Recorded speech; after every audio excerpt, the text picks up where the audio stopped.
افلا یتدبرون القرآن، تدبر قرآن، مولانا امین احسن اصلاحی رحمہ اللہ۔ سورہ زمر آیات 36 تا 52، حصہ دوم۔ اعوذ باللہ من الشیطان الرجیم، بسم اللہ الرحمن الرحیم۔ قل اللہم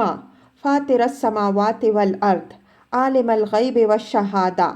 انت تحکم بین عبادک فیما کانوا فیہ یختلفون۔ یہ نبی صلی اللہ علیہ وسلم کو دعا کی تلقین فرمائی گئی ہے، جس سے یہ بات نکلتی ہے کہ اب ان لوگوں کا معاملہ اللہ کے حوالے کرو۔ یہ لوگ ایک خیالی جنت بنا کر اس میں جو لذیذ خواب دیکھ رہے ہیں اس سے نکلنے اور حقیقت کا مواجہہ کرنے کے لیے یہ تیار نہیں ہیں۔ یہ اسی میں جئیں گے اور اسی میں مریں گے۔ البتہ تم دعا کرو کہ اے آسمانوں اور زمین کو عدم سے وجود میں لانے والے اور غائب و حاضر کے جاننے والے، تو ایک دن ان تمام اختلافات کا فیصلہ فرمائے گا جن میں تیرے بندے اختلاف کر رہے ہیں، یعنی ایک ایسا دن تو ضرور لائے گا جس میں تیرے کامل عدل کا ظہور ہوگا۔ چونکہ اسی عدل کامل کے ظہور پر اس دنیا کے باغایت ہونے کا انحصار ہے، اور اسی کے ظہور سے خدا کا ایک عادل اور حکیم خدا ہونا ثابت ہوگا، اس وجہ سے اس کے لیے دعا کی تلقین فرمائی گئی۔ وَلَوْ أَنَّ لِلَّذِينَ ظَلَمُوا مَا فِي الْأَرْضِ جَمِيعًا وَمِثْلَهُ مَعَهُ لَافْتَدَوْا بِهِ مِنْ سُوءِ الْعَذَابِ يَوْمِ الْقِيَامَةِ وَبَدَا لَهُم مِّنَ اللَّهِ مَا لَمْ يَكُونُوا يَحْتَسِبُونَ۔ یعنی ان مشرکوں نے اس دنیا کے عشق میں آخرت سے گریز کے لیے یہ چور دروازے پیدا کیے ہیں، حالانکہ جب قیامت کے دن کے ہولناک عذاب سے سابقہ پیش آئے گا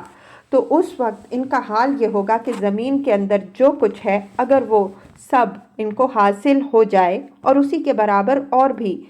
تو وہ اس عذاب سے چھوٹنے کے لیے فدیے میں دے چھوڑیں۔ وَبَدَا لَهُم مِّنَ اللَّهِ مَا لَمْ يَكُونُوا يَحْتَسِبُونَ۔ انسان اول تو اپنی خواہشوں کو الاؤنس دینے ہی میں بڑا فیاض ہوتا ہے،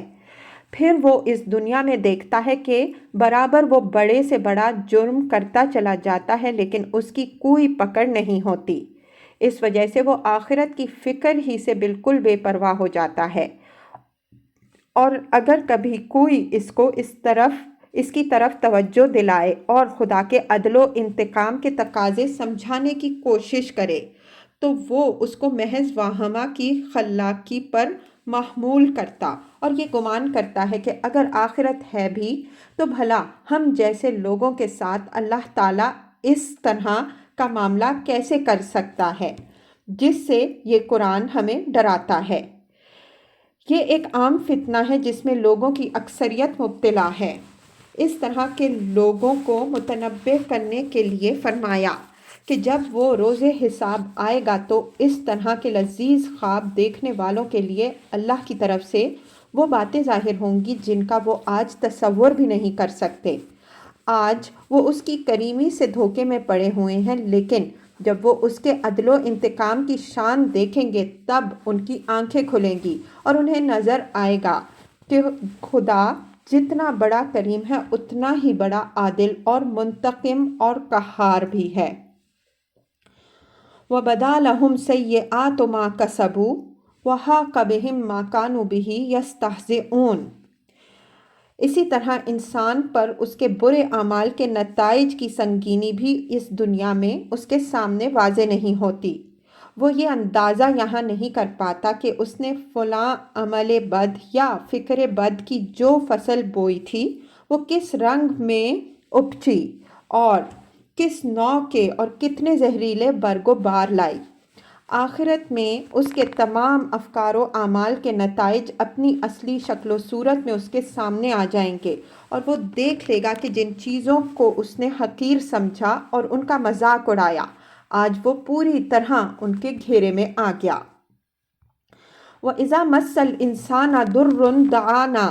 ثُمَّ إِذَا خَوَّلْنَاهُ نِعْمَةً مِنَّا قَالَ إِنَّمَا أُوتِيتُهُ عَلَىٰ عِلْمٍ بَلْ هِيَ فِتْنَةٌ وَلَٰكِنَّ أَكْثَرَهُمْ لا یعلمون ولکن اکثرہم لا یعلمون۔ اسی سورہ کی آیت 8 کے تحت اس کی وضاحت ہو چکی ہے۔ انسان کی یہ عجیب کمزوری ہے کہ جب اس کو کوئی مصیبت پہنچتی ہے تب تو وہ خدا سے فریاد کرتا ہے، لیکن جب اللہ تعالیٰ اس کی مصیبت دور کر کے اس کو اپنی نعمت سے نوازتا ہے تو وہ خدا اور اپنی مصیبت دونوں کو بھول جاتا ہے، اور اس نعمت کو پا کر تو دوسروں کی طرف منسوب کرتا ہے کہ فلاں اور فلاں کی برکت اور بخشش سے یہ چیز مجھے حاصل ہوئی، جیسا کہ آیت 8 میں ذکر ہے، یا اس کو اپنی تدبیر اور اپنی حکمت و سائنس کا کرشمہ قرار دیتا ہے، جس کی طرف اس آیت میں اشارہ ہے، یعنی وہ اس نعمت کا منبع یا تو خدا کے سوا دوسروں کو قرار دیتا ہے یا اپنی ذات کو، اور یہ دونوں ہی صورتیں شرک کی ہیں، اس لیے کہ بندے کو جو نعمت بھی حاصل ہوتی ہے خدا ہی سے حاصل ہوتی ہے،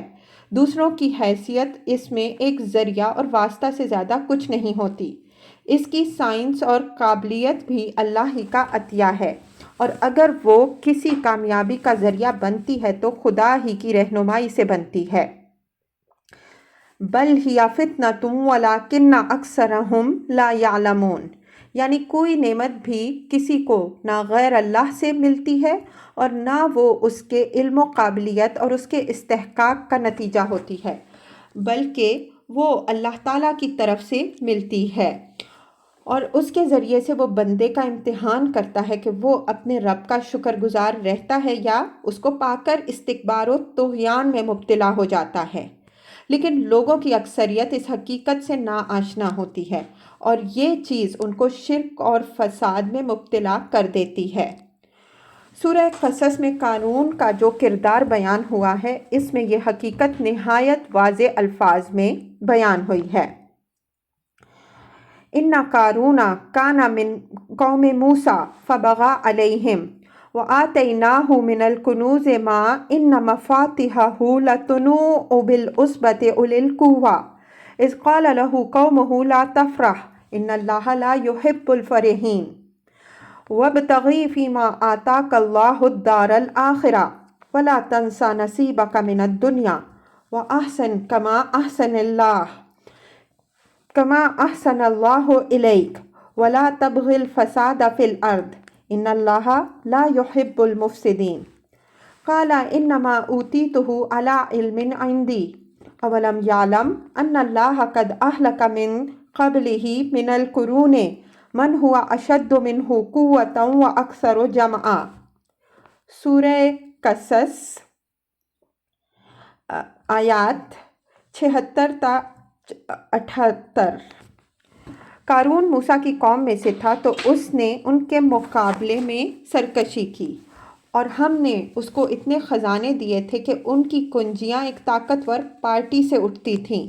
اس وقت کو یاد کرو جب اس کی قوم نے اس سے کہا کہ اترا مت، اللہ اترانے والوں کو پسند نہیں کرتا، اور جو کچھ خدا نے تجھے دیا ہے اس میں دار آخرت کا طالب بن اور دنیا میں سے اپنا حصہ نہ بھول، اور اللہ نے جس طرح تم پر احسان فرمایا ہے تم بھی لوگوں پر احسان کرو، اور زمین میں فساد کے طالب نہ بنو،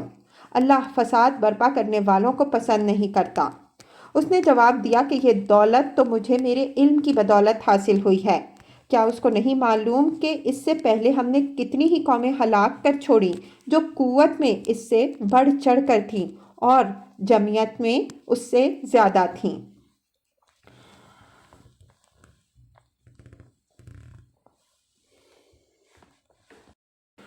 قد قالها الذین من قبلہم فما اغنی عنہم ما کانوا یکسبون، یعنی یہی بات ان سے پہلے والوں نے بھی کہی۔ اشارہ انما اوتیتہ علی علم والی بات کی طرف ہے کہ قریش کے ان متمردین سے پہلے بھی یہ دعوے کرنے والے گزر چکے ہیں، جن میں سے ایک مدعی قارون کے قول کا حوالہ اوپر گزرا۔ فرمایا کہ اس غرور میں جو بھی مبتلا ہوئے، جب وہ خدا کی پکڑ میں آ گئے تو وہ چیزیں ان کے کچھ بھی کام آنے والی نہیں بن سکیں جو بزعم خویش انہوں نے اپنی قابلیت اور سائنس کے ذریعے سے حاصل کیں۔ چنانچہ قارون کی مثال خود قرآن میں بیان ہوئی ہے